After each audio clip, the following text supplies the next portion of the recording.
Olá, estamos de volta no Ação e Reação nesta tarde de segunda-feira, tarde chuvosa em Santos, né?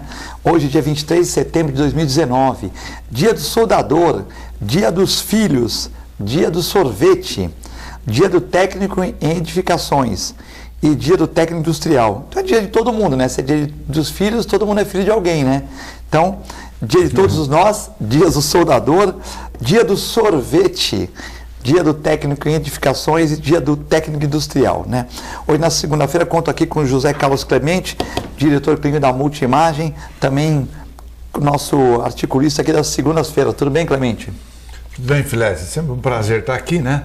Nas segundas-feiras é um dia sempre especial, porque é um programa que parece que a coisa flui de uma tal forma que o número de perguntas, de questionamentos ou de sugestões é muito grande. A gente fica feliz com isso, por causa dessa audiência, ao mesmo tempo poder informar os nossos telespectadores sobre o que acontece não apenas no local, né, na cidade de Santos ou Baixada, mas também em nível nacional. Bom, os muros da Vila Belmiro foram pichados após a derrota do Santos de 3-0 para o Grêmio, né? Você vê como é que é o futebol, né? O São Paulo jogou bem, montou o time direitinho e voltou a ganhar do Botafogo no Rio. O Palmeiras não jogou bem, o Felipe Melo, que foi o melhor do jogo, deu muitos passos errados no primeiro tempo, mas jogou com muita garra e disposição, deu um chute no gol do talismã William, fez o gol. E também o Corinthians, que ganhou do Bahia, um resultado bom, porque o Bahia é um time chatinho, difícil. O Santos ganhou de 1-0 do Bahia lá, mais difícil. E agora o Clube do Santos, que perdeu de 3-0, clube à deriva, vergonha Santos, né? Realmente, Clemente, quando queremos um time vencedor, quando tomou aquele 1-0 logo no começo, que no primeiro tempo jogou bem. Quando tomou 1-0 no começo, eu falei, meu filho, ó, o negócio vai complicado, né? Porque realmente aí começa a tirar zagueiro, por meio campo. Mas o que eu acho é que, além do Santos não ter gente para fazer gol, né? O meio do campo do Santos ele cansa, né? Chega uma hora que o Sanches, o Pituca, eles somem em campo e a defesa fica muito exposta. E aí, quando toma o primeiro gol, geralmente... Eu não me lembro num jogo que o Santos tomou o primeiro gol com o São Paulo e que o Santos virou. Não lembro de um jogo. Tomou contra o Atlético Paranaense e empatou. Mas que virou eu não conheço, né? Então, geralmente quando o Santos faz o primeiro gol, quando fez contra o Botafogo, contra o Corinthians, ganha o jogo. Ou empata, como foi aquele desastre contra o Fortaleza, né? Que estava 3 gols à frente e tal. Mas realmente é um problema a ser estudado, a queda de rendimento do clube do Santos no segundo tempo, né? Eu concordo contigo. Eu acho que o psicológico, emocional... você comentou uma coisa que o pessoal cansa tal, ou seja, preparo físico, isso é real. Então, ou se o time para se ele equilibrar tecnicamente com os outros, ele joga no 72, né? Joga muito rápido. E depois cansa. E o time, o Renato Gaúcho mesmo, no final do jogo, o jogador dele falou, o Renato falou, agora o Santos morre e nós vamos fazer gol. Quer dizer, o Renato já estudando o Santos, que o Renato fala que não estuda, mas ele estuda. Estuda o time. Ele não fica estudando essas técnicas de loucura, mas os times ele estuda. O Renato estudou e falou, agora o Santos vai cansar e vocês vão para cima. E não é só o Santos, não. Está falando do Santos, porque nós somos santistas. Mas você pode ler no jornal de hoje aí sobre o Corinthians. O Corinthians ganhou, ok.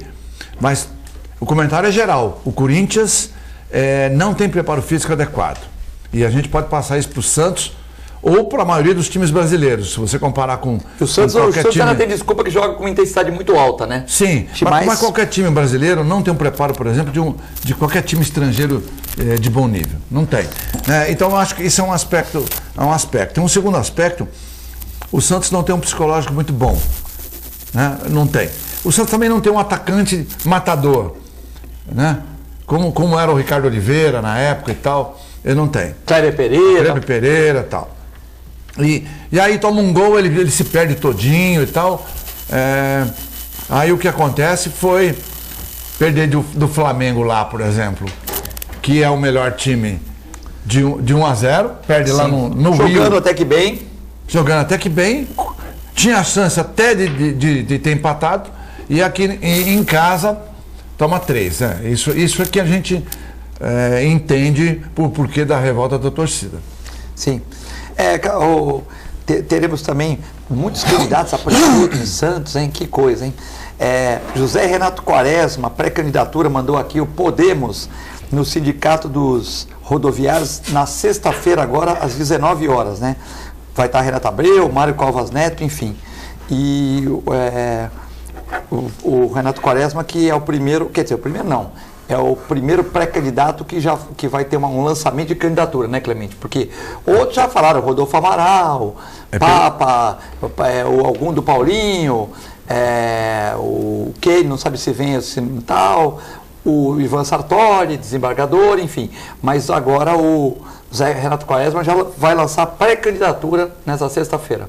Pelo Podemos? Pelo Podemos, com o primo Leandro Xadá, Renato Abreu, Mário Covas Neto, e também diz que vem o candidato para o senador, né? O senador que foi candidato à presidência da República, Álvaro Dias.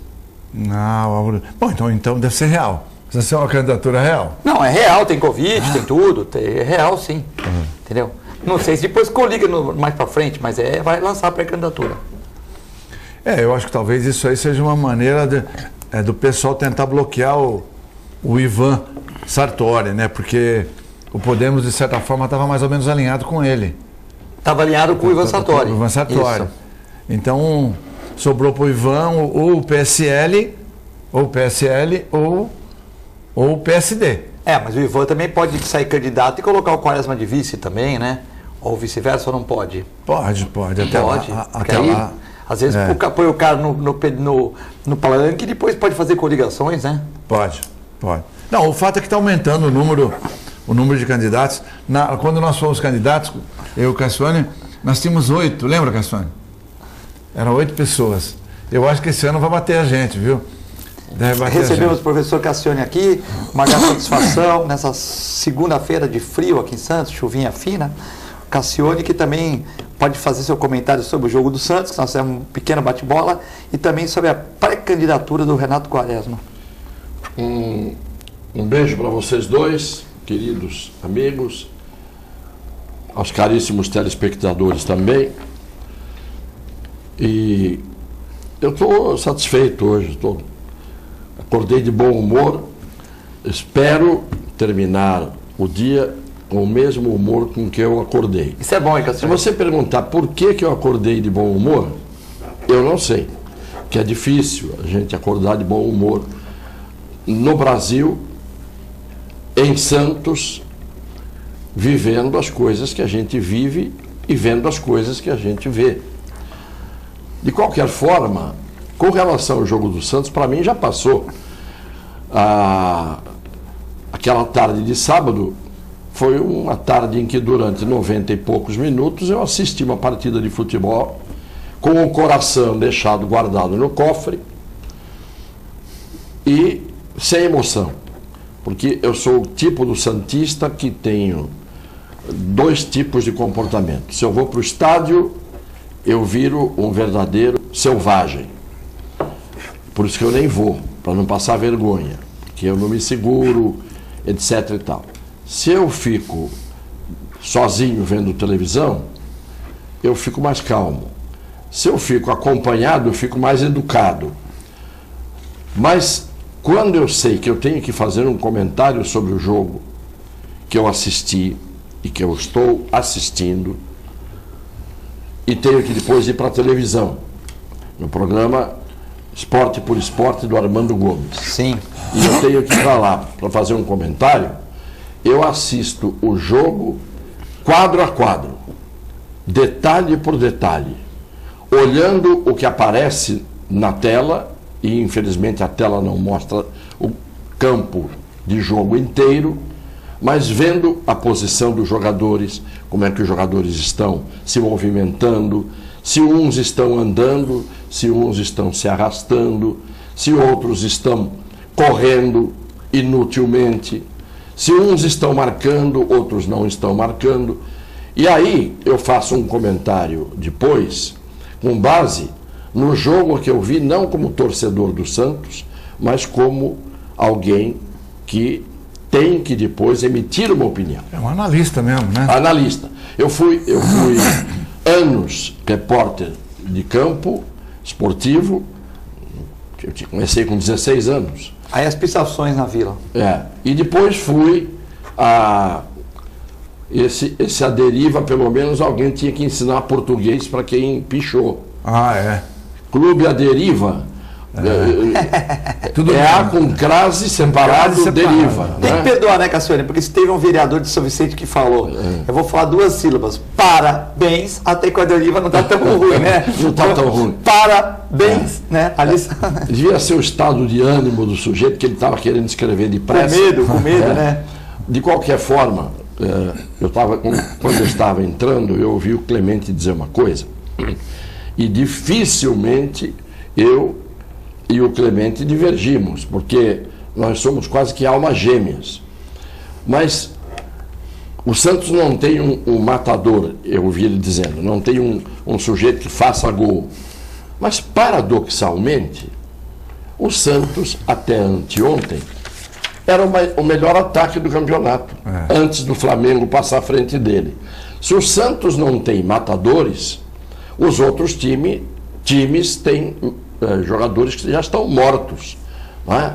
Porque quem é que fez mais gol do que o Santos no campeonato? Era o Santos e o Palmeiras que estavam ali.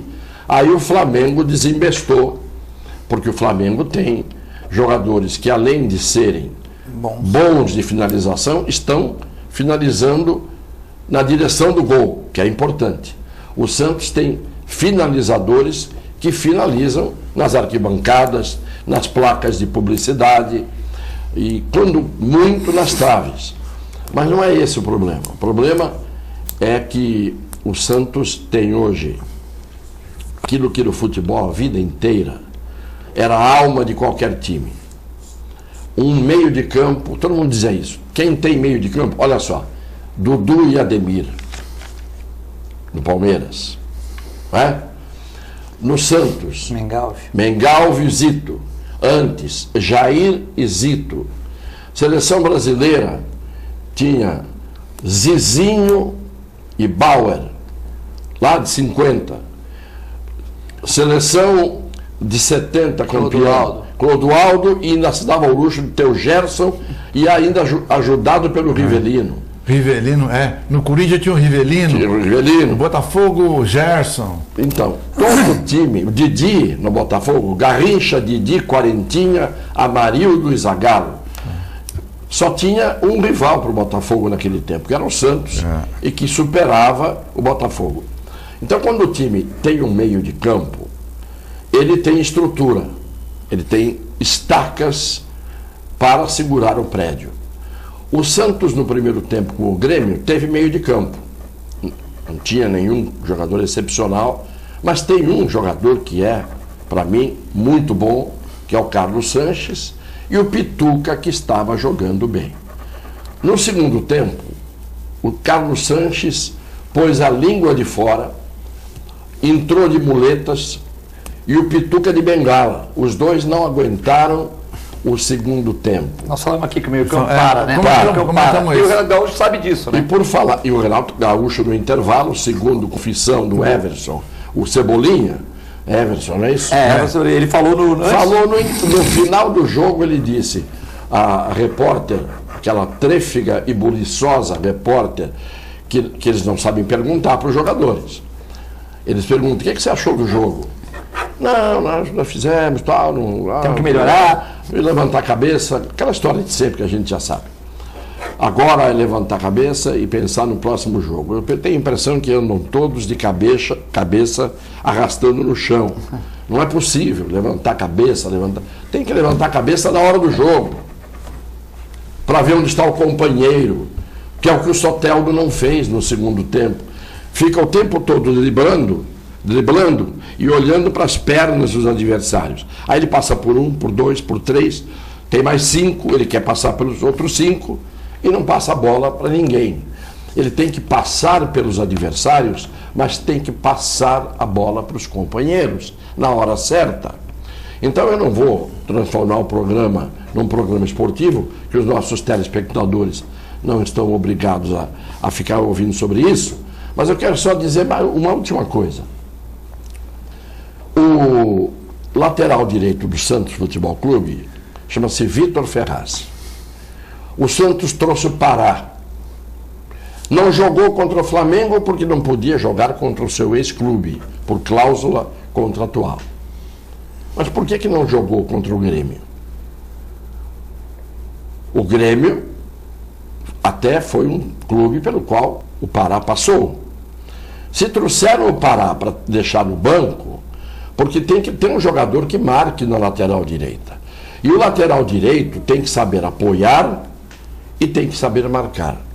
O Vitor Ferraz, atualmente, ele nem está apoiando e nem marcando. Portanto, o Santos entra com 10 em campo. É o porta-voz do Santos. Quando perde, ele que fala. Um grande porta-voz, um grande caráter, um menino inteligente. A gente chama de menino porque, na minha idade, esses rapazes são meninos. Mas são todos casados, pais de filho, responsáveis, né, donos dos seus narizes e dos seus patrimônios. Então a gente tem que chamar de homens. Ele tem que alguém, um psicólogo, uma psicóloga, alguém que fique pelo menos 2 horas por dia dizendo para ele, para pôr na cabeça dele qual é a função dele em campo. Se é marcar, ele não pode deixar simplesmente o corredor aberto o tempo todo. Por ali saem os gols contra o Santos. Vocês perceberam que estatisticamente sai tudo pela ponta esquerda? Bom, então eu não vou continuar falando, a não ser que, se o Santos continuar jogando só meio tempo, o adversário se encarregará de jogar o outro meio tempo. Então, se o Santos no primeiro tempo fizer o que fizer, mas depois no segundo tempo não fizer nada, o adversário entra, desconta e ganha. O 3-3, né? Eu falei isso ontem. O Santos fez 3 no 3-0 no Fortaleza, segundo tempo tomou um empate em casa na Vila Belmiro. E agora não fez os gols que podia ter feito no primeiro tempo, tomou 3 no segundo. Eu dou apenas a minha opinião. Futebol não tem dono da verdade. No futebol não há isso. Então a torcida ir lá pichar, querer me colocar o técnico para fora. O técnico era o melhor técnico do mundo quando ele começou a fazer o Santos encantar o Brasil. Vamos ver o que os jogadores fazem em campo, como é que eles se portam e como é que eles aguentam o tranco. Porque o técnico, só se tiver uma explicação que ninguém deu até agora. Como o técnico é muito elétrico, muito nervoso, muito agitado e muito histérico em determinados momentos, só se ele entra no intervalo no vestiário e, ao invés de dar instruções, ele bate em todo mundo lá dentro, xinga, tem um ataque histérico, tem uma convulsão, e aí os jogadores entram assustados no segundo tempo e não jogam. Eu não acredito que seja o caso, não é? Porque não foi assim que o São Paulo ganhou a Copa América pelo Chile. Então, alguma coisa tem que ser resolvida, senão o Santos fica fora até da Libertadores, não entra nem entre os 6 nesse campeonato brasileiro. Lembrando que o São Paulo tem 6 cartões amarelos neste campeonato brasileiro e em 21 jogos, em 20 jogos que o Santos realizou, né? Bom, você sabe que você pode participar do programa mandando perguntas para o professor Cassione, professor Clemente, pelo canal NET 11, você que está acompanhando, o 8 Vivo Fibra. Você sabe por que eu cheguei atrasado? Desculpe eu interromper aqui. Estacionamento? Não, para deixar o Clemente falar. Porque as pessoas têm me dito, você fala muito e não deixa o Clemente falar. Falei, então eu vou dar 10 minutos para o Clemente antes de chegar, porque senão eu não deixo ele falar. Ó, tá aí, canal 11. Não, mas está tudo certo. Canal 11 da NET, canal 8 Vivo Fibra, www.tvcomsantos.com.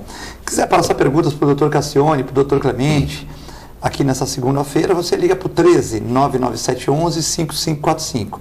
13 para quem é fora de Santos, 99711 5545. O programa atende aos telespectadores agora no ao vivo.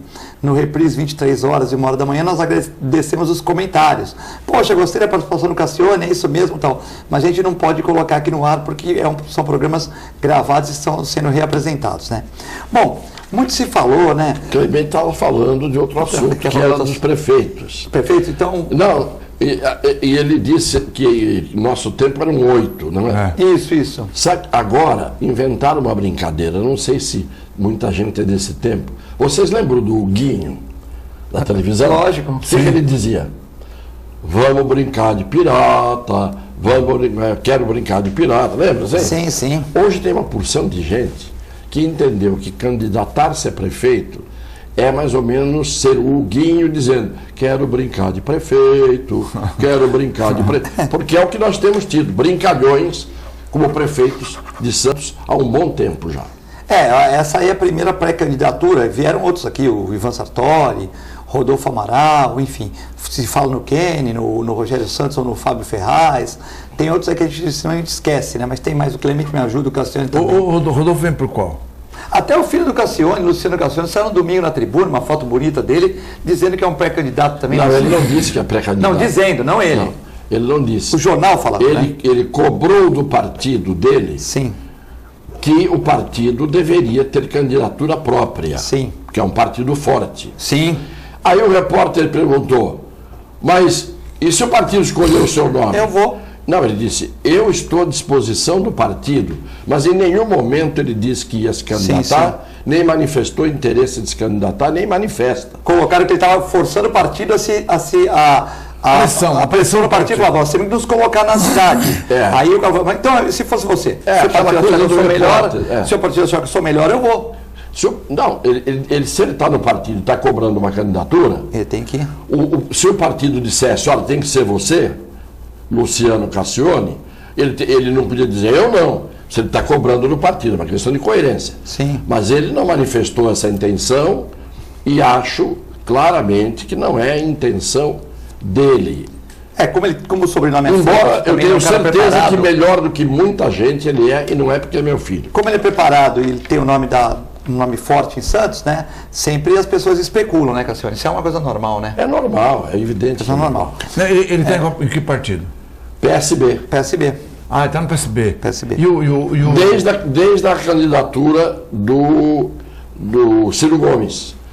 Até antes, desde a candidatura do Eduardo Campos. Ele estava com o Eduardo Campos. Porque o Eduardo Campos era meu amigo e pediu para nós entrarmos. Quem está sem partido sou eu. Eu não tenho partido. E o Rodolfo Amaral? Rodolfo Amaral, ele estava sem partido e manifestou que ele tem uma afinidade pelo Partido Verde aqui, né? Isso está gravado aqui. Então. Pelo Partido Verde, mas também se cogitou no Novo, mas enfim, ele falou entre Partido Verde e o Novo. Mas isso ele falou 2 meses atrás, temos que trazer ele aqui de novo para ele ver se confirma isso, se ainda é pré-candidato, enfim, né? Mas vamos dizer, o primeiro evento quem está fazendo é o Renato Quaresma agora na sexta-feira. Nós vamos falar de todos aqui porque é nosso TV, né? Mas a questão da ponte, túnel, né? Antigamente era ponte, tem aí até 1973, um jornal aí e tal. Está 90 anos discutindo isso. Agora não é mais ponte, é túnel. Mas agora hoje na Estação dos Engenheiros, na Estação Comercial de Santos, vai ter um debate para ver o que é melhor, se é ponte ou túnel. Só espero, né, a cidade que está muito preocupada com peixinho de aquário, só espero que a gente não demore mais 90 anos, 50 anos, para definir agora o modal. Façam o seguinte: já que tiraram o aeroporto daqui de Guarujá, e nós temos 3 aí, Itanhaém, Praia Grande e Guarujá, cada um com a sua especificidade, né? Guarujá para pessoas, reta portuário na Praia Grande e para cargas Itanhaém, dê um aeroporto, vamos dar um de Itanhaém, de Praia Grande, do Guarujá, já dê um na frente. Então, se vocês estão aí, vão ficar discutindo mais 20 anos, vamos fazer o seguinte, vamos fazer o túnel e a ponte a gente pensa, ou vice-versa, porque agora nós não vamos demorar mais 50 anos para discutir o modal, né, Clemente? Não, eu concordo. Aliás, nós falamos isso na semana passada, né, Cassione? Mas a cidade está mais preocupada com o peixinho de aquário e com liberar ambulantes sem licença no Gonzaga. Isso é maluco. Porque eu acho que tem coisa que não... Quando você tem 2 alternativas, quase que não tem nem que discutir. O túnel precisa ser feito? Precisa ser feito. Então, isso é inquestionável. Nós já mostramos até o jornal aqui, de 1978. Se o Bruno for nos arquivos, aí ele acha. Não, a gente já mostrou. Já mostramos aqui. Agora, você tem 2 alternativas. Ou é por cima, ou é por baixo. E se você pegar, eu já li vários artigos de pessoas de fora do Brasil que falam que não tem nem o que discutir mesmo. Ou você vai fazer túnel com navio cada vez maior, independentemente do calado, das dificuldades. você tem que desapropriar muito mais. No fim, o custo não é tão menor. Faz um túnel submarino aí, acabou para sempre, está resolvido o problema para sempre e acabou. Né? Como acontece em tantos países fora do Brasil.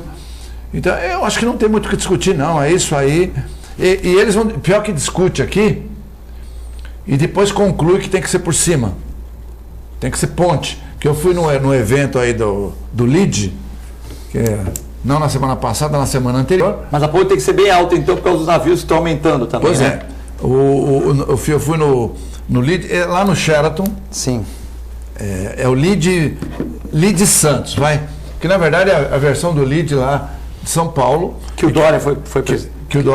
Agora o Dória saiu, mas o Dória é presidente. E tem o LID Santos. Agora criaram o LID Santos Jovem e LID Santos Mulher. Então, e não tem LID Santos LGBT também? Tem que ter, pô. Tem que ter, tá na moda. Tem que ter, pô. Tem que fazer tudo certinho, pô. E aí vem o secretário Vignoli dizendo que não, que já está definido. Ou seja, essa discussão aqui é só para enrolar. Está definido porque tem discussão. Está definido aqui, então. que o túnel vai ser por cima. Então não é submarino. Ah, tá. Já está discutido, já está. Então é um túnel ponte? É um túnel ponte. Túnel ponte. Então é o terceiro modal. Era ponte a vida toda, depois foi túnel, agora é túnel ponte, né? Não, mas eu acho engraçado é ficar criando situações para discutir uma coisa que já está definida por esse governo. Né? Dito pelo secretário. Mas se está definido, ele vai fazer, que faça. Não tem que enrolar, né? Também. Abre licitação logo, já, entendeu? A região mas não aí mais. O cara fala, não, um vai ficar em 800 milhões, o outro vai ficar em 1 bilhão e 200 milhões. Dinheiro de pinga. Tem empresário chinês que faz isso aí e fica 20 anos com a concessão, 30 anos. Não fizeram o estado do Corinthians lá? Gastaram quase 1 bilhão? Agora gastaram na ponte. Então gasta na ponte, que é mais importante, pô. Entendeu? Cassione. O problema é o seguinte. Aqui no Brasil nós temos fama de sermos os melhores em tudo. Somos o povo mais inteligente do mundo. Somos o povo... Eu ia dizer uma coisa, mas não vou dizer. Maior futebol do mundo. O maior futebol do mundo. Os homens brasileiros são os melhores, de melhor performance em todos os sentidos. Isso são mesmo, né, Cassione? Eu não sei. Eu nunca testei. E com 77 anos não vou testar também. O problema é o seguinte, nós somos os melhores em tudo aqui. Enquanto que há uns povos que não são tão bons, mas como eles não são tão inteligentes, porque a nossa inteligência você não tem nem dúvida, você vê que a piada no Brasil nasce em cima da notícia. Isso é cabeça, gente inteligente. Mas como os outros povos, os alemães, os franceses, os italianos, os ingleses, não são tão inteligentes, portugueses, espanhóis, eles são mais esforçados. Então eles são mais esforçados. E é por isso que para haver uma travessia entre a França e a Inglaterra, fizeram o chamado Eurotúnel, por onde passam automóveis, pista de ida, automóveis, pista de volta, trens TGV, que é os trens de grande velocidade, de ida e de volta. E esse túnel sai de Calais, na região de Calais, na França, e vai até Folkestone, a altura de Folkestone, na Inglaterra. Eles fizeram isso, eu me lembro que na época eu estava viajando muito para lá, porque estava cuidando daquele caso do acidente, do trágico acidente da Renata Gondi. Sim. E profissionalmente eu estava cuidando daquele caso, eu ia muito para lá. Eu me lembro quando eles começaram a fazer o primeiro canteiro de obras do túnel, do lado da França, e evidentemente deviam estar fazendo um do lado da Inglaterra, porque o túnel, quando é feito e bem feito, ele normalmente sai de um lado, sai do outro, se encontra no mesmo lugar. No Brasil é capaz de um túnel sair de um lugar, por exemplo, sai de Santos para ir para Guarujá, o de Guarujá sai para ir para Santos, e em vez de os dois se encontrarem no meio do caminho para se unirem e ficar uma coisa só, o do Guarujá é capaz de sair na Bertioga, e o de Santos é capaz de sair na Praia Grande. Não. Mas tudo bem. O que eu quero dizer é, são 50 quilômetros de túnel. 50 quilômetros. 50 quilômetros de túnel. Sabe em quanto tempo eles fizeram? 5 anos. Nem 5 anos. Isso não foi. 4 anos, mais ou menos. Um túnel por baixo do Atlântico Norte, ali é o Atlântico Norte, o Canal da Mancha.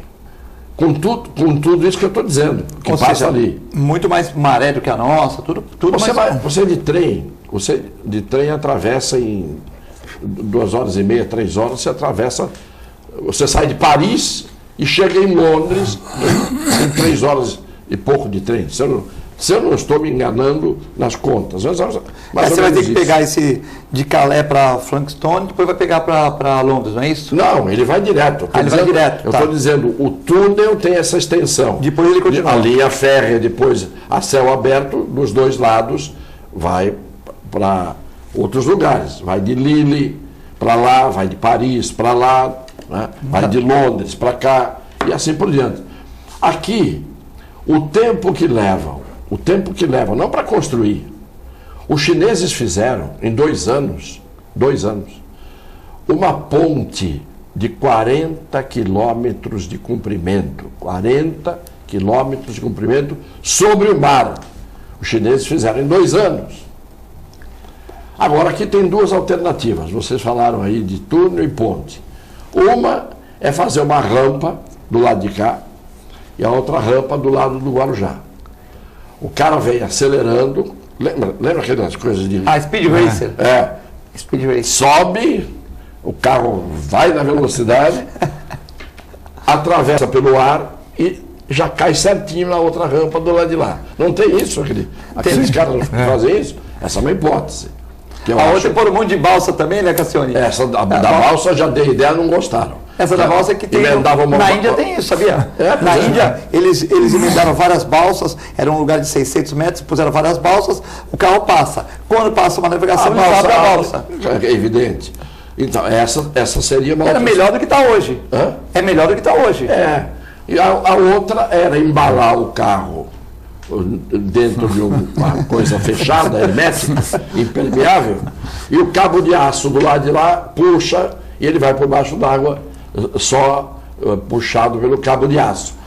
Eu estou dizendo essas asneiras, essas puerilidades, para mostrar que quem leva mais de 60, 70, 80, 90 anos, sei lá quanto tempo já levaram, para discutir se é ponte ou túnel, túnel ou ponte, ou ponte ou túnel, quem leva esse tempo todo é capaz de ter essas ideias de jirico que eu estou apresentando aqui, pedindo desculpa aos telespectadores. Bom, nós vamos chamar o intervalo aqui, você já sabe, 99711-5545, algumas perguntas chegando, nós vamos lê-las no segundo bloco, é muito rápido, já voltamos.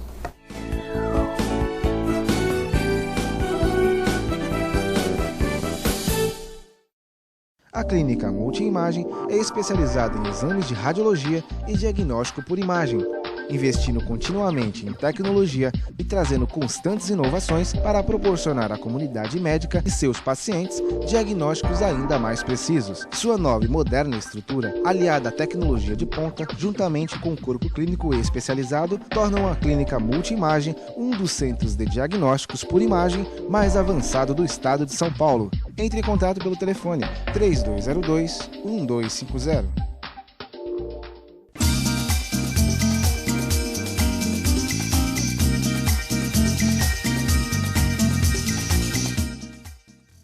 Para você curtir os melhores momentos, ter um tempo só seu, aproveitar a vida, cuidar do seu futuro e viver o presente da melhor forma, o Plano Santa Casa Saúde está sempre perto, cuidando de você. Com a assistência do maior e mais completo hospital da região, a ampla rede médica e a nossa clínica Santa Saúde Consultas, que oferece atendimento humanizado e reúne mais de 25 especialidades. Plano Santa Casa Saúde, sempre perto, cuidando de você.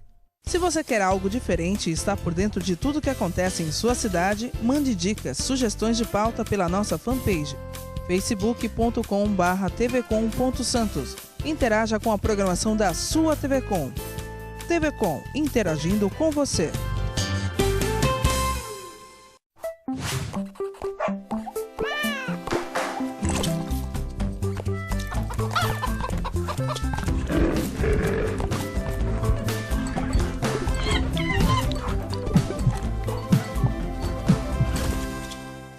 Olá pessoal, hoje vou falar para vocês que gostam de animais, que querem se inserir no mercado pet. Curso de auxiliar de veterinária da Clínica Filete. Aulas noturnas, terças e quintas, das 20 às 21h30. Salas climatizadas, totalmente apostilado. Maiores informações pelo telefone 3227-5770 ou pelo e-mail filete, com 2 T's, @filetenovamente.com.br.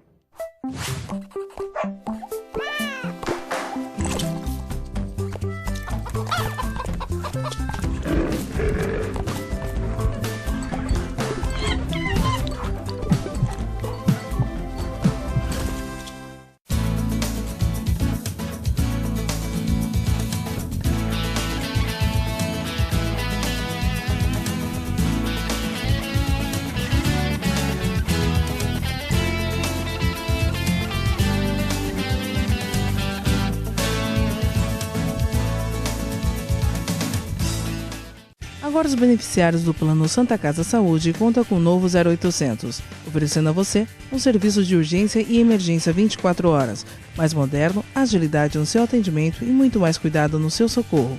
0800 941 6110. Aqui a sua vida é levada a sério.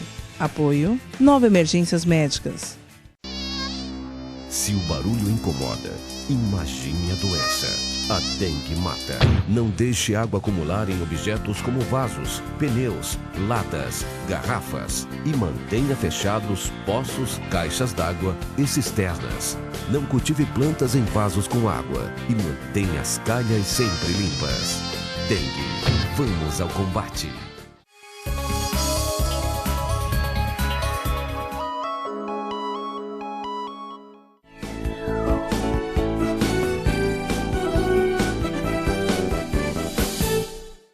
Estamos de volta na segunda parte do Ação e Reação, hoje 23 de setembro de 2019, com o professor Cassione e o professor Clemente.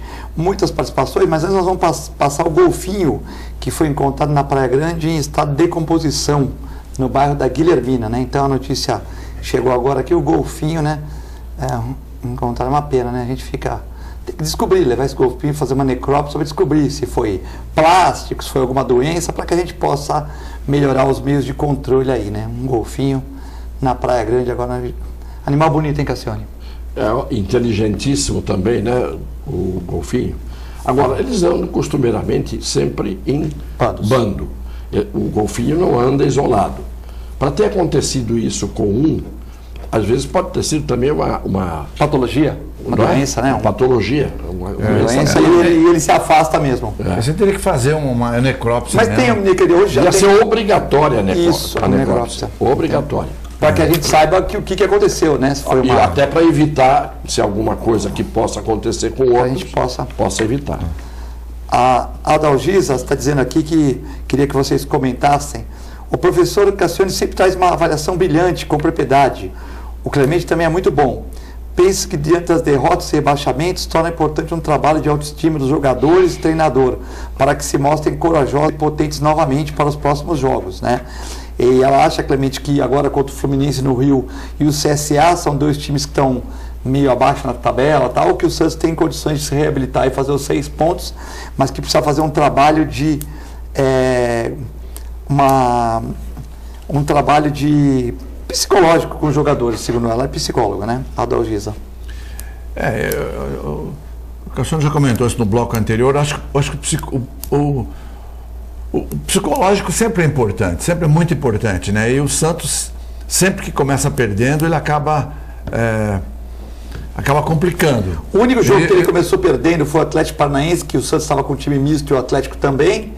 E eu não me lembro nenhum jogo que o Santos tomou gol. Contra o Botafogo ele fez gol, contra o Corinthians fez gol, ganhou.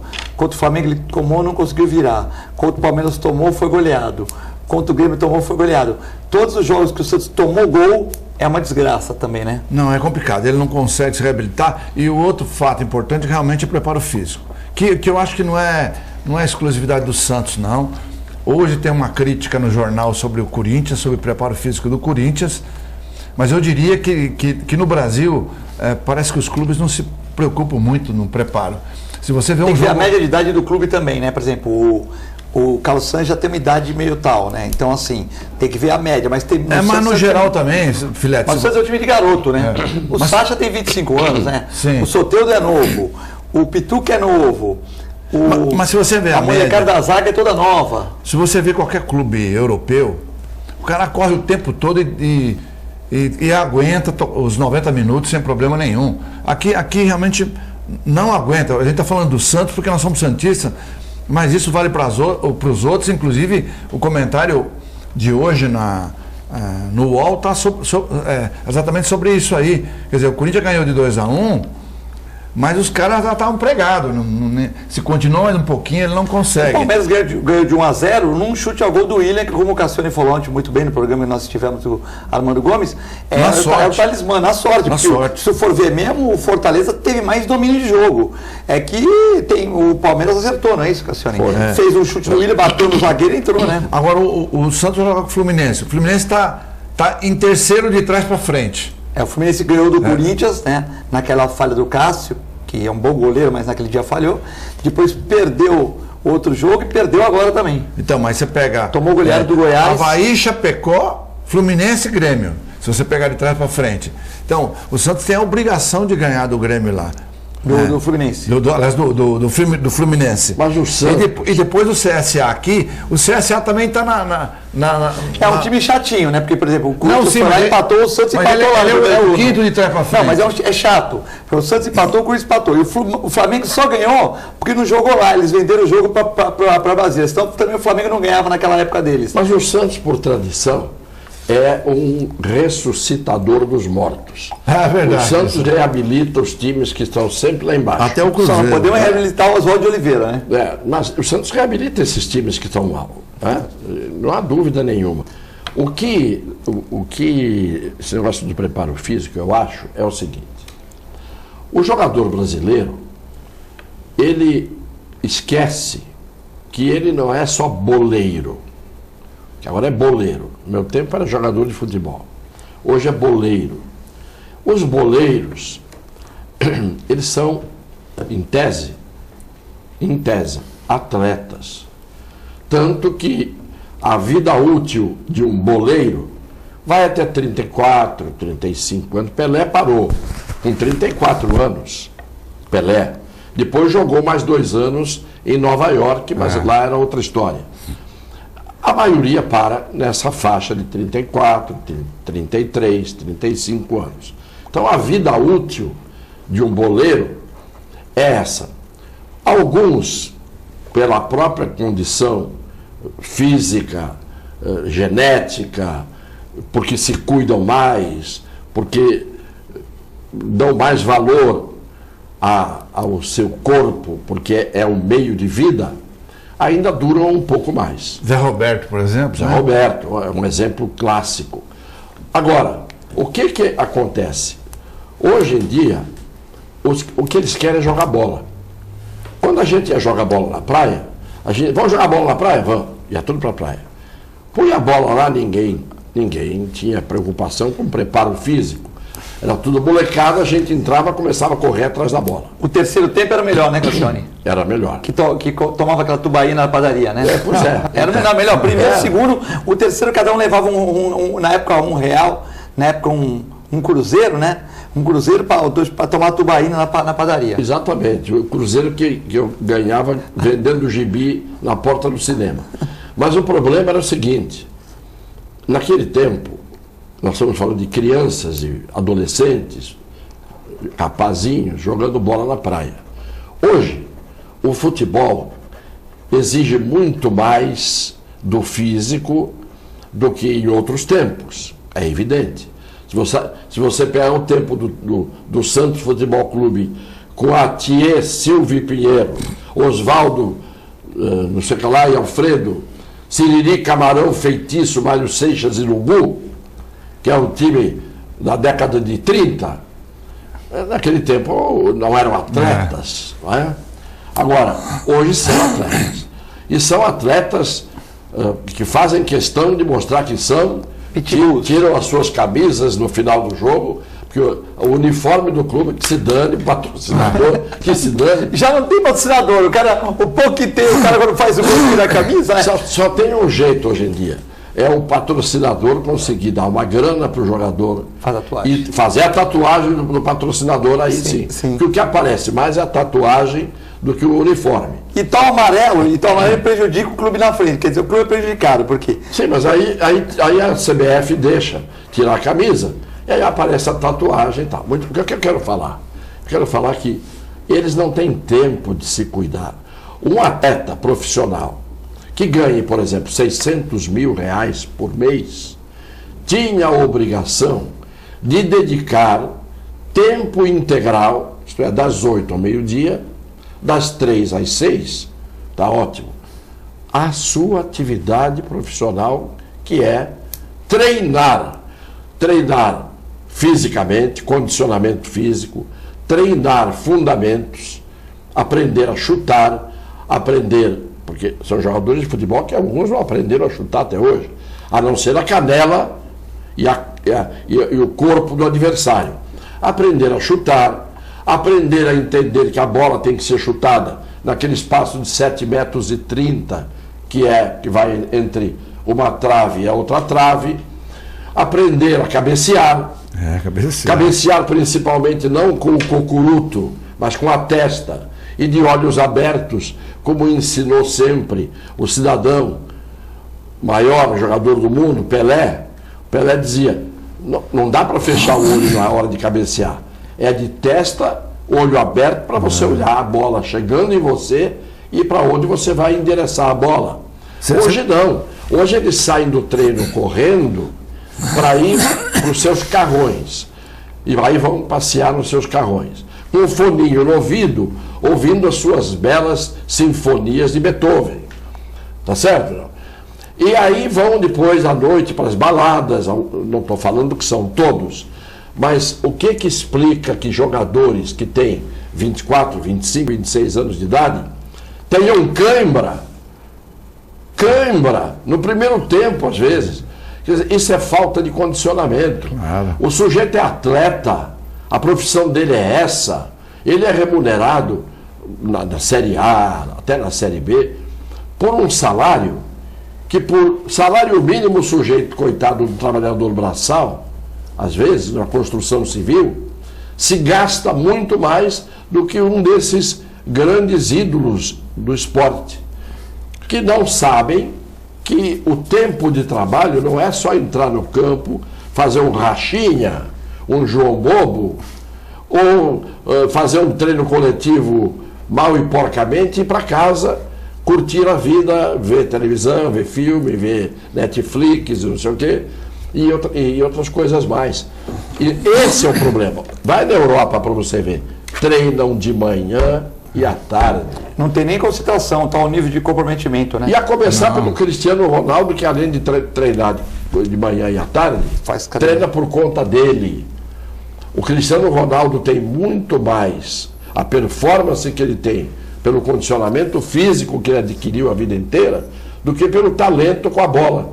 Sim. Ele vai além Claro, ele vai além do limite. Não é? Então, é esse o problema. Diretores paparicam os jogadores, cantam nana neném para os jogadores, ficam sem autoridade com os jogadores, o técnico idem, e aí os jogadores ficam fazendo cara de muxoxo, e aí falta o tal do ambiente. O ambiente não está bom. O problema é de vestiário. No meu tempo, o vestiário, quando eu era repórter, porque eu ficava dentro do vestiário, chegavam os jogadores, cada um abria sua portinha de madeira, não tinha vestiário carpetado, com foto do jogador. Nada. Era um armarinho de madeira para cada um, sem nome de ninguém, sem camisinhas penduradinhas no cabide, nada. Chegava lá o Pelé, abria o armário dele, pegava a camisa, entendeu? Vestia aquela chuteira de couro pesada desse tamanho e fazia um aquecimento de 2, 3 minutos ali dentro, mas treinavam durante a semana. Acabava o treino coletivo, eu ficava atrás do gol vendo. Nas férias, eu ia lá para trás do gol, 2 horas de relógio, só treinando. Chute a gol, cruzamento, chute cruzado, cabeceio. E isso, gente que não precisava treinar, porque era Durval, Mengalvio, Coutinho, Pelé e Pepe.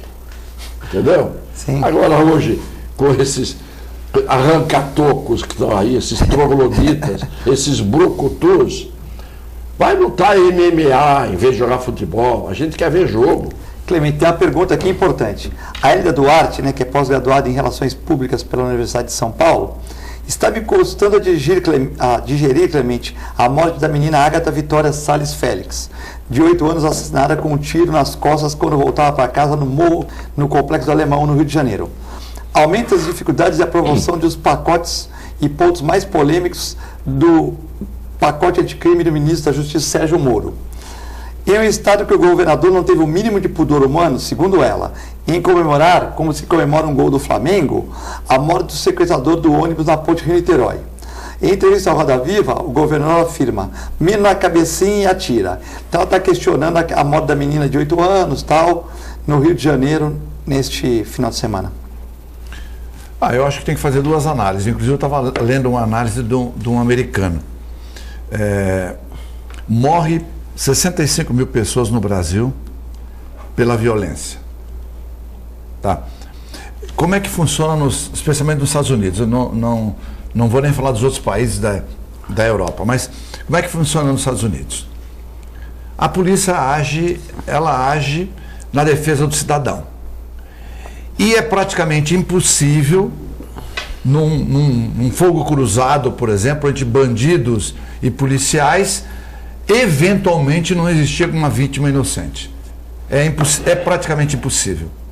O balanço, e é isso que está nesse artigo, é o seguinte: o balanço que você tem que fazer é: aconteceu isso eventualmente, é uma infelicidade, é triste, mas quantos bandidos, por exemplo, você eliminou esse ano?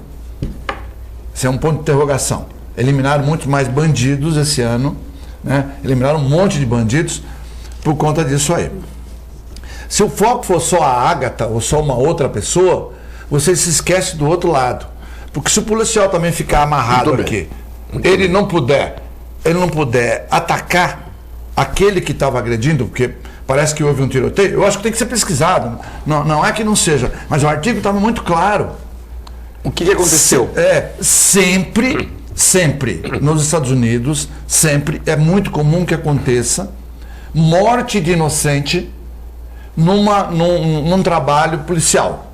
Inclusive ele cita um exemplo, Cassione, que eu achei muito interessante, porque lá o cara manda parar, stop e pum, né? E aconteceu um lance lá que ele compara até para mostrar que isso não invalida a atitude policial. O cara falou stop, e o cara não parou e ele matou o sujeito. Na verdade, o cara era surdo-mudo. Ou seja, você vai crucificar esse policial e falar: não, então agora a polícia não atira mais em ninguém porque ela matou um surdo-mudo, matou um inocente. Ele fala: não, isso é uma casualidade, uma eventualidade, e não tem como a polícia usar força contra um grupo de bandidos que estão muito mais bem armados do que a própria polícia, sem que haja alguma baixa do lado correto. É impossível. Então, as TVs de hoje, com exceção da Record, que não colocou dessa forma, e eu até queria fazer um elogio, aqui não vai dar tempo, porque tem uma matéria sobre isso. Então, não vamos anular todo o trabalho de um policial porque morreu um inocente em função de um trabalho coletivo. A atividade do bandido, foi brilhante seu comentário, Clemente. A atividade do bandido é uma atividade de risco. O bandido sai armado, não é para fazer o bem. O bandido que sai armado e é bandido, exerce a profissão de bandido para assaltar os outros, para atirar nos outros, que reagem ou que não reagem. Então ele sabe que a atividade dele é uma atividade de risco. E quando ele encontra a polícia pela frente, a atividade da polícia também é uma atividade de risco. Porque os policiais estão arriscados a morrer, e morrem muitos, na mão dos bandidos. Então, se o bandido sai armado para fazer o mal, e a polícia se confronta com o bandido, e se sai um tiroteio, evidentemente que quem da causa inicial, a causa básica inicial, a matriz do problema, está no bandido que se arma de forma pesada para sair, para fazer o quê? Ou para matar o pessoal da gangue rival, ou para matar o cidadão inocente. Todos os cidadãos inocentes que morrem na mão dos bandidos, porque não têm 8 anos, e porque não são uma menina, e porque não é, evidentemente, a coisa tão sentimental, a gente esquece. Então, se o bandido matar o João de 46 anos no Uber, fica por isso mesmo. E os policiais que morreram? Morreram 3 no Uber aqui na semana, em Santos, na Baixada. 3. Agora, isola a Ágata com 8 anos, todos nós ficamos com pena. Pena é uma coisa, mas a pena não invalida a nossa capacidade de entender o contexto e o problema em si. A atividade do bandido é uma atividade de risco para todos nós. Ele não está ali com aquela arma para acariciar ninguém. Então, tanto pode uma bala perdida da polícia acertar uma Ágata inocente, como pode uma bala do bandido acertar. E muitas vezes a gente não sabe até se o bandido não mata o inocente, para a polícia se preocupar com o inocente que morreu e deixa que o bandido foge por causa disso. Não, e o número de policiais que morreram, né, Cassione? Ninguém foi na televisão e falou, ó... Isso não existe, lugar nenhum no mundo. Cadê o masculino da Ágata lá, vai lá? Não, o equivalente. O filho do bandido de 8 anos que ficou órfão. O filho do bandido não, o filho do policial. Que ficou órfão com 8 anos e não tem mais pai, porque o pai foi morto por um bandido. Então, vamos botar na cabeça o seguinte: bandido não é profissão lícita. Profissão de criminoso é atividade de risco. A polícia não tem que ficar esperando. Outro dia assaltaram, eu disse aqui, o meu escritório, assaltaram a Rosana, meu escritório, acabaram não levando nada, porque a polícia foi rápida. Aí o policial dizia para o bandido, um bandido parrudo, um bandido de primeira linha, dizia assim: senta em cima da mão. Ele não sentava. Senta em cima da mão, porque ele sentado em cima da mão, não há risco dele fazer nada. E ele não estava sendo algemado.